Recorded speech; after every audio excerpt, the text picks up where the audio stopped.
چند روز پیش یه برنده کیف و چمدون به اسم روحام اومده بود استودیو و ازمون یه سناریو خواست تا براش یه ریلز داستانی تبلیغاتی بسازیم.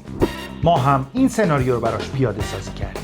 گفتیم یه کیف خوابو نشون میدیم که داره به بتالت تو پارک وقت میگذرونه و دنبال سوژه میگرده تا جیبش رو بزنه. چرا یک کیف خواب رو انتخاب کردیم؟ چون همیشه یه ضد قهرمان مخاطب رو زودتر درگیر میکنه. اون وقت سوژه اول رو از کنارش رد کردیم.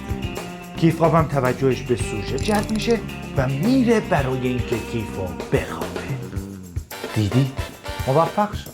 حالا باید خوشحالی کیف خواب رو نشون بدیم تا مخاطب باهاش بیشتر همزاد پنداری کنه. حالا میریم سراغ سوژه دوم، کسی که توی پارک نشسته و ظاهراً داره کتاب میخونه. یه موتور هم آوردیم تا از جلوی دوربینمون رد شه و درست در همون لحظه کیفو بلند میکنه.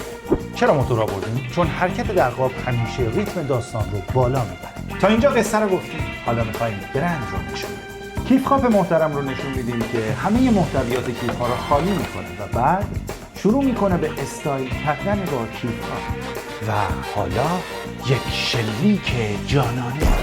این همون ضربه ای هست که شما باید به مخاطب وارد کنید. سناریوی شما آماده است.